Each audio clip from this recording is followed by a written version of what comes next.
દેવભૂમિ દ્વારકા જિલ્લાના કોંગ્રેસ દ્વારા ખેડૂતોના વિવિધ 3 મુદ્દાઓ અંગે જિલ્લા કલેક્ટરને આવેદન પાઠવ્યું।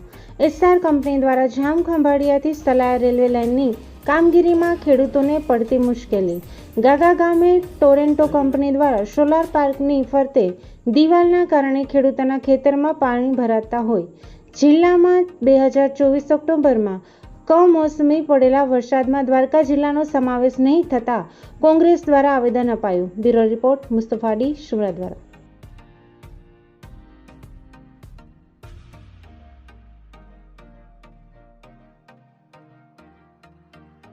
મારું નામ ચેતનસિંહ જાડેજા છે। ગામ કુબેર વિસોત્રીનો ખેડૂત છું।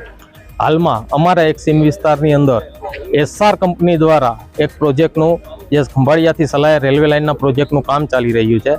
છેલ્લા 1.5 વર્ષથી આ કામ ચાલી રહ્યું છે, પણ હાલમાં ચોમાસાના કારણે કંપની દ્વારા અમારા જે રાજમાર્ગો, એક ગામથી બીજે જવાના માર્ગો, એક સીમમાંથી બીજી સીમમાં જવાના માર્ગો એ તદ્દન બંધ કરેલા છે એના કન્સ્ટ્રક્શન વર્કના હિસાબે।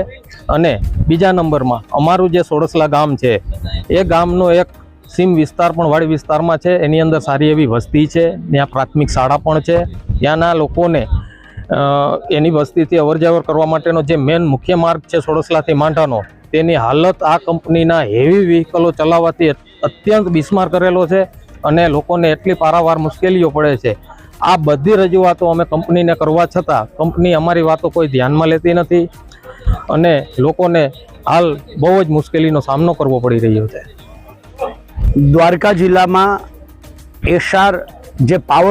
એસઆર જે રેલવે ટ્રેક નાખે છે એ, અને એવી જ રીતે ટોરેન્ટ કંપની જે ફાર્મ બનાવ્યું છે સોલાર ફાર્મ, એની ચારે બાજુ જે દિવાલ કરી છે અને કુદરતી જે પાણીનો વેણ છે એ બંધ કર્યું છે ને ખેડૂતોના ગાડા માર્ગ બંધ કર્યા છે। એવી જ રીતે દ્વારકા જિલ્લાની અંદર જે ઓક્ટોબરમાં કમોસમી વરસાદ થયો એનો ક્યાંય કરતાં ક્યાંય સમાવેશ દ્વારકા જિલ્લાનો નથી થયો।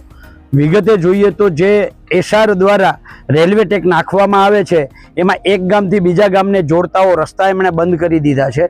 ખેડૂતના વાડીએ જવાના રસ્તા બંધ કરી દીધા છે, સીમ માર્ગ બંધ થઈ ગયા છે અને એમના રસ્તા ઉપર ભારે વ્હીકલ હાકી અને જે રસ્તાઓ હતા એ રસ્તાઓ પણ ખરાબ કરી નાખ્યા છે।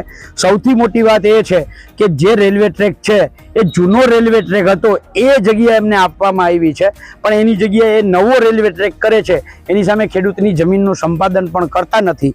એવી જ રીતે ટોરેન્ટ પાવર કંપની છે એ કલ્યાણપુર તાલુકાના ગાગા ગામની અંદર સોલાર ફાર્મ બનાવ્યું છે। ત્યાં ખેડૂતની એમની પાછળ જે ખેડૂતોના 101 વીઘા જમીનની અંદર જવાના રસ્તા ખેડૂતોના બંધ કરી દીધા છે અને જે દિવાલ કરી છે દિવાલના કારણે કુદરતી જે પાણીનું વેણ હતું એ બંધ થવાના કારણે 200 થી 250 વીઘાની અંદર ખેડૂતોના જે કપાસ વાવેતર હતું આ કપાસ સંપૂર્ણ બળીને ખાક થઈ ગયો છે। ઓક્ટોબર મહિનાની અંદર જે કમોસમી વરસાદ થયો એમાં ખેડૂતોના મગફળીના પાથરા તણાતા હતા, પણ તેમ છતાંય આ સરકારને એ દેખાણા નથી, એટલે દ્વારકા જિલ્લાનો સમાવેશ કર્યો નથી। એટલે દ્વારકા જિલ્લાનો સમાવેશ કરવામાં આવે, આ ત્રણેય મુદ્દાઓને લઈ અને દ્વારકા જિલ્લા કલેક્ટરને આવેદનપત્ર આપી રજૂઆત કરી હતી।